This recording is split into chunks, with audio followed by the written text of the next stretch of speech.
SIR అనేది మన రాష్ట్రంలో కంబైన్డ్ రాష్ట్రంలో ఇంతకుముందు 2002లో చేయడం జరిగింది. Special intensive revision, special summary revision అనేది కూడా ప్రతి సంవత్సరము చేస్తూ ఉంటాం.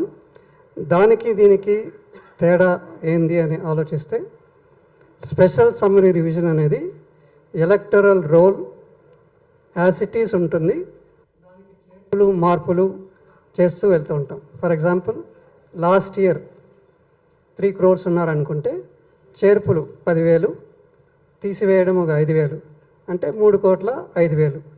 సో ఆ విధంగా చేర్పులు మార్పులతో స్పెషల్ సమ్మరీ రివిజన్ అనేది జరుగుతూ ఉంటుంది.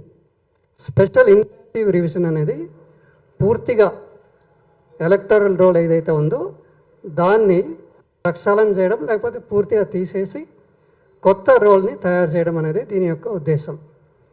మన రాష్ట్రంలో 2002లో జరిగింది. అంతకుముందు ఎవ్రీ 5 years, 5 ఏళ్ళు ఆర్ 7 ఏళ్ళు అట్లా జరుగుతూ వచ్చేది. 8 to 9 times మన రాష్ట్రంలో జరిగింది. అదేవిధంగా దేశమంతా తీసుకుంటే కూడా బీహార్ ఫర్ ఎగ్జాంపుల్ 2003 ఇంతకుముందు స్పెషల్ ఇంటెన్సివ్ రివిజన్ జరిగింది. మన రాష్ట్రంలో 2002, కొన్ని రాష్ట్రాల్లో 2005. ఈ విధంగా డిఫరెంట్ పీరియడ్స్లో జరిగాయి స్పెషల్ ఇంటెన్సివ్ రివిజన్. ఇప్పుడు కొత్తగా వచ్చిన ఎలక్షన్ కమిషనర్ గణేష్ కుమార్ గారు, ఆయన స్పెషల్ ఇంటెన్సివ్ రివిజన్ అనేది చేపట్టాలి అని చెప్పేసి దీన్ని తీసుకోవడం జరిగింది. దీని యొక్క ముఖ్య ఉద్దేశం మన యొక్క ఎలక్టరల్ రోల్లో చాలా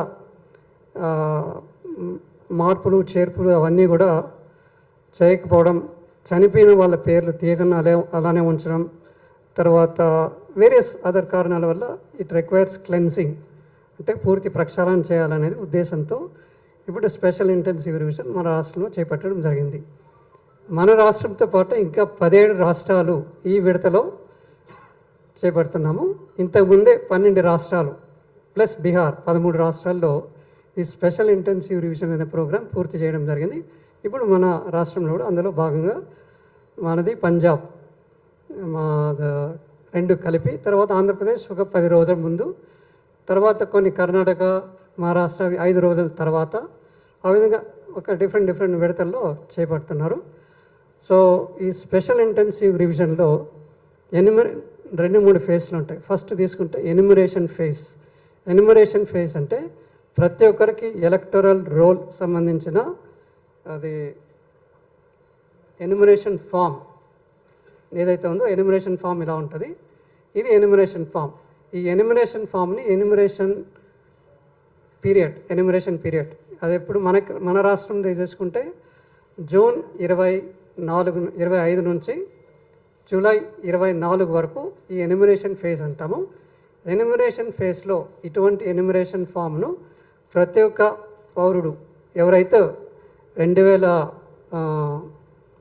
ఇప్పటివరకు 2026 జూన్ 10 వరకు ఎవరి పేర్లు అయితే మన ఎలక్టరల్ రోల్లో ఉన్నాయో 3,38,00,000 మంది పైచిలుకు 3,38,00,000 మంది వాళ్ళకి ఈ ఎన్యుమరేషన్ ఫామ్స్ అనేది ప్రింట్ చేయడం జరిగింది. ప్రతి ఒక్కరికి ఇంటింటికి, ఇంట్లో 5 మంది ఉంటే 5 ఎన్యుమరేషన్ ఫామ్స్ ప్లస్ 5 అంటే 10 ఎన్యుమరేషన్ ఫామ్స్ ఆ ఇంటికి ఇవ్వడం జరుగుతుంది. ఈ 2 ప్రతి ఒక్క పౌరునికి ఎవరైతే ఓటు హక్కు ఆల్రెడీ ఉన్నవాళ్ళు ఉన్నారో వాళ్ళకి 2 ఫామ్స్ ఇస్తారు. రెండిట్లోనూ నింపాల్సి వస్తుంది పౌరుడు అనేవాళ్ళు. నింపిన తర్వాత ఒకటి యాజ్ అక్నాలెడ్జ్మెంట్ కింద ఆ వ్యక్తికే ఇస్తారు, తర్వాత ఇంకోటి తీసుకుంటారు. ప్రతి ఒక్క ఎన్యుమరేషన్ ఫామ్లో ఎలా ఫిల్ చేయాలని దీన్ని ప్రీఫిల్డ్ ఇన్ఫర్మేషన్ ఆల్రెడీ ఎన్యుమరేషన్ ఫామ్లో ఉంటుంది. ప్రీఫిల్డ్ అంటే ఆల్రెడీ ఆ ఓటర్కి సంబంధించిన డీటెయిల్స్ ఏవైతే ఉన్నాయో ఆ డీటెయిల్స్ను ఆల్రెడీ ఇందులో పొందుపరచడం జరిగింది. పై వరుసలో తీసుకుంటే వాళ్ళ యొక్క పేరు, వాళ్ళ యొక్క అడ్రస్, తర్వాత స్పెషల్ ప్రతి ఒక్క వ్యక్తికి స్పెషల్ ఏమంటారు డిస్టింక్ట్ ఐడి ప్రూఫ్ లాంటిది ప్రతి ఒక్కరికి సపరేట్, ప్లస్ ఫోటో, పాత ఫోటో ఏదైతే ఇంతకుముందు రోల్లో ఉందో అది ఉంటుంది. దాని పక్కన కొత్త ఫోటో పెట్టడానికి స్థలం కూడా ఇచ్చారు. ఇది ఆల్రెడీ ప్రీఫిల్డ్ ఇన్ఫర్మేషన్ అని చెప్తాము. పొందుపరచండి ప్రతి ఒక్క వ్యక్తికి సపరేట్గా ఉంటుంది. ఇది తర్వాత కింద 3 బాక్సులు ఉంటాయి. 3 బాక్సులుగా తీసుకుంటే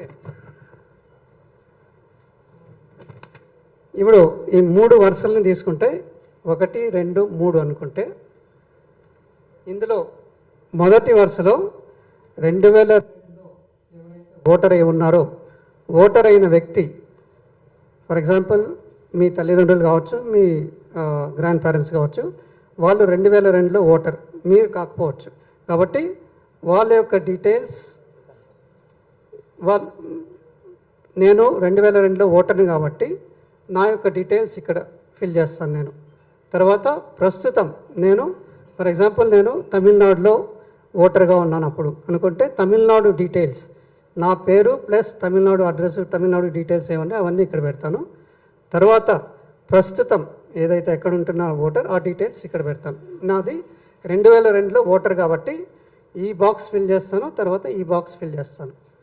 ఒకవేళ నేను 2002లో ఓటర్ కాని పక్షంలో ఈ మొదటి బాక్స్ నేను నింపను, ఈ రెండో బాక్స్ నింపుతాను. ఈ రెండో బాక్స్లో ఏం నింపాలి నేను డీటెయిల్స్?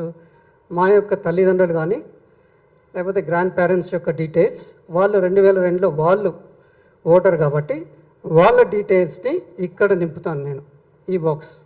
ఎందుకంటే నేను 2002లో ఓటర్ కాదు కాబట్టి మా తల్లిదండ్రుల యొక్క డీటెయిల్స్, వాళ్ళు ఓటర్స్ కాబట్టి వాళ్ళ డీటెయిల్స్ ఇక్కడ పెడతాను. తర్వాత కింద నా డీటెయిల్స్ 2000 తర్వాత ఇప్పుడు ప్రస్తుతం ఉన్న డీటెయిల్స్ ఇక్కడ పెడతాను. సో ఇది సింపుల్గా చూస్తే ఇది. ఒకవేళ నాకు 2002లో ఓటర్ కాదు నేను, మా తల్లిదండ్రులు కూడా 2002లో ఓటర్స్ కారు, లేకపోతే అయినా కూడా నాకు డీటెయిల్స్ తెలియవు, వాళ్ళు లేరు, కాలం అయిపోయారు, నా డీటెయిల్స్ తెలియనప్పుడు పై 2 బాక్స్ ఖాళీ పెట్టి ప్రస్తుతం ఏది డీటెయిల్స్ ఉన్నాయో అవి మాత్రమే ఫిల్ చేస్తాను ఇది ఇక్కడ. ఎందుకంటే మా యొక్క తల్లిదండ్రుల యొక్క 2002 డీటెయిల్స్ తెలియవు, అప్పుడు ఓటర్ కాదు కాబట్టి ఈ 2 ఖాళీ పెట్టి ఈ బాక్స్ ఒక్కటే నింపి సంతకం పెట్టి బిఎల్ఓ యొక్క సంతకం తీసుకొని ఇచ్చేయడం జరుగుతుంది. సో ఇది సింపుల్గా చెప్పాలంటే ఎన్యూమరేషన్ ఫామ్ ఫిల్ చేయాల్సిన విధానం ఇది. సో ప్రతి ఒక్క పౌరుడు ఎవరైతే ఎన్యూమరేషన్ ఫామ్ ఫిల్ చేసిస్తారో వాళ్ళది మాత్రమే డ్రాఫ్ట్ రోల్లోకి తీసుకోవడం జరుగుతుంది. 3,38,00,000 మంది మన రాష్ట్రం సంబంధించిన వాళ్ళు, అందులో కేవలం 3 కోట్ల మంది మాత్రమే ఈ ఎన్యూమరేషన్ ఫామ్ ఏదైతే ఇచ్చామో వాళ్ళు 3 కోట్ల మంది మాత్రమే ఫిల్ చేసి ఇవ్వగలిగారంటే డ్రాఫ్ట్ రోల్లో 3 కోట్ల మంది పేర్లు మాత్రమే వస్తాయి. కాబట్టి ఎవరైతే ఫిల్ చేసి ఇస్తారో వాళ్ళ పేరు డ్రాఫ్ట్లో వస్తుంది, తక్కిన వారి పేరు దీంట్లోకి రాదు. తక్కిన వారు ఏం చేయాలా అనే ప్రశ్నకు వస్తే వాళ్ళు ఫామ్ 6 అనేది తీసుకొని అందులో డీటెయిల్స్ ఫిల్ చేసి ఇవ్వచ్చు, అదొక మార్గం. తర్వాత వాళ్ళ ఓటర్ ఇప్పటికే వేరే చోట ఉన్నట్టయితే ఫామ్ 8 కింద ఫిల్ చేసి ఇవ్వడానికి అవకాశం ఉంది ఇది. కాబట్టి ఈ డ్రాఫ్ట్ రోల్లో పేరు రాలేదు, నాది ఓటు హక్కు పోయింది అనేది కాదు. రాని వాళ్ళు కూడా ఫామ్ 6 ఆగస్టు 1 నుంచి ఫామ్ 6 ఆర్ ఫామ్ 8 వీటిలో ఫిల్ చేసి ఇవ్వడానికి అవకాశం ఉంటుంది. కాబట్టి వాళ్ళు వాటిలో ఫిల్ చేసి తీసుకోవడం జరుగుతుంది.